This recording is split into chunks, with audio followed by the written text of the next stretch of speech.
কোন হ'ব ৰাজ্যিক বিজেপিৰ পৰৱৰ্তী সভাপতি কোনে লাভ কৰিব ৰাজ্যিক বিজেপিৰ শীৰ্ষ গুৰুত্বপূৰ্ণ পদবী শীঘ্ৰেই ঘোষণা হ'ব নাম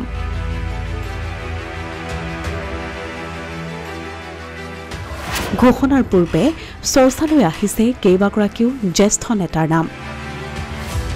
সকলো জল্পনা কল্পনাৰ অন্ত পেলাই অৱশেষত ঘোষণা হ'ব ৰাজ্যিক বিজেপিৰ নতুন সভাপতিৰ নাম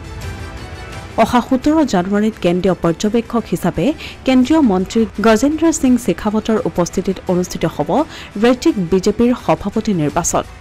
এই বিষয়ক লৈ এতিয়া ৰাজ্যিক বিজেপিৰ ভিতৰচৰত চলিছে ব্যাপক চৰ্চা শুকুৰবাৰৰ পুৱা 10:30 বজাত বিজেপিৰ বাজপেয়ী ভৱনত ৰাজ্যিক সভাপতিৰ নিৰ্বাচনক লৈ এক গুৰুত্বপূৰ্ণ বৈঠক অনুষ্ঠিত হ'ব বৈঠকত উপস্থিত থাকিব পৰ্যবেক্ষক হিচাপে কেন্দ্ৰীয় মন্ত্ৰী গজেন্দ্ৰ শেখাৱত ৰাষ্ট্ৰীয় সাধাৰণ সম্পাদক সুনীল বানসাল ৰাষ্ট্ৰীয় মুখপাত্ৰ সম্বিত পাত্ৰ আৰু অসমৰ প্ৰভাৰী হৰিশ ত্ৰিবেদী এই বৈঠকত উপস্থিত থাকিব মুখ্যমন্ত্ৰী ডক্টৰ হিমন্ত বিশ্ব শৰ্মা কেন্দ্ৰীয় মন্ত্ৰী সৰ্বানন্দ সোণোৱালৰ লগতে ৰাজ্যিক বিজেপিৰ সভাপতি ভৱেশ কলিতাও এই বৈঠকৰ পাছতে ঘোষণা হ'ব নতুন সভাপতিৰ নাম উল্লেখযোগ্য যে ৰাজ্যিক বিজেপিৰ সভাপতিৰ পদৰ দৌৰত আছে কেইবাগৰাকীও জ্যেষ্ঠ নেতা ৰাজ্যিক বিজেপিৰ সভাপতিৰ দৌৰত আছে বৰ্তমানৰ সভাপতি ভৱেশ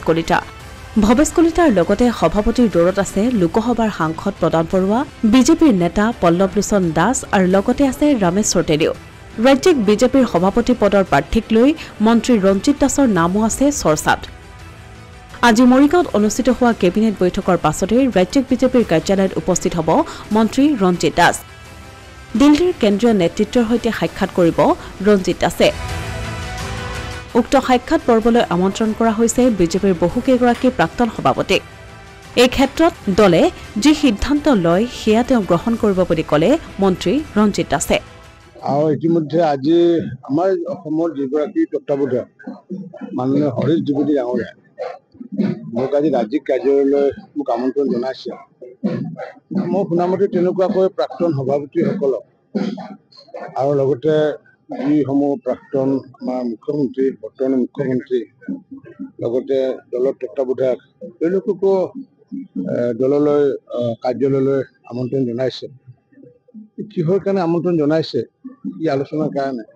সেই বিষয়ে মোক জনোৱা নাই মোক খালি কৈছে যে আপুনি কেবিনেট শেষ হোৱাৰ পিছত মুখ্যমন্ত্ৰী ডাঙৰীয়া আহিব গোটেই তাৰ আগে আগে আপুনি আহিব আৰু পৰম্পৰাগতভাৱে আমাৰ যেতিয়া সভাপতি দায়িত্ব অৰ্পণ কৰে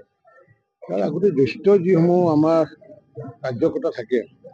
প্ৰাক্তন সভাপতিয়ে হওক বা জ্যেষ্ঠ যিসকল তেওঁলোকৰ লগত এবাৰ আলোচনা বিলোচনা কৰা এটা পৰম্পৰা ভাৰতীয় জনতা পাৰ্টি পূৰ্বতে যিহেতু দুবাৰকৈ সভাপতি দায়িত্বত আছিলোঁ তেতিয়াও দেখিছিলোঁ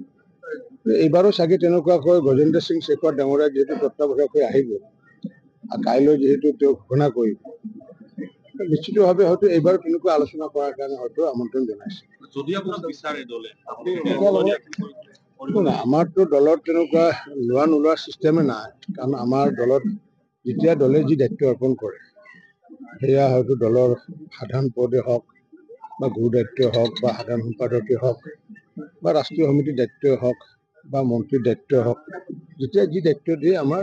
পৰম্পৰাগতভাৱে এইটো লৈ আহে দায়িত্ব পালন কৰে না কৰাৰ কোনো অথৰিটি নাথাকে গতিকে দলে যি দায়িত্ব দিয়ে সেই দায়িত্ব পালন কৰিব লাগিব কাৰণ দলৰ যিহেতু একনিষ্ঠ সেৱক 92 চনৰ পৰা যিহেতু দলত যিহেতু জড়িত হৈ আছে গতিকে দলে যিটো ভাবে সেই দায়িত্ব ল'বই লাগিব ইফালে বৃহস্পতিবাৰৰ সন্ধিয়া 7 বজাৰ ভিতৰত ৰাজ্যিক সভাপতি পদৰ বাবে ইচ্ছুক প্ৰাৰ্থীয়ে আবেদন কৰিব পাৰিব এই আবেদনৰ ভিত্তিতে শুকুৰবাৰে পুৱাৰ ভাগত অনুষ্ঠিত হ'বলগীয়া নিৰ্বাচনত নিৰ্বাচিত হ'ব নতুন ৰাজ্যিক সভাপতি নতুন সভাপতিৰ নেতৃত্বতে আসন্ন 2026ৰ বিধানসভা নিৰ্বাচনত অৱতীৰ্ণ হ'ব শাসকীয় দল BJP Asomiya Pratidin digital desk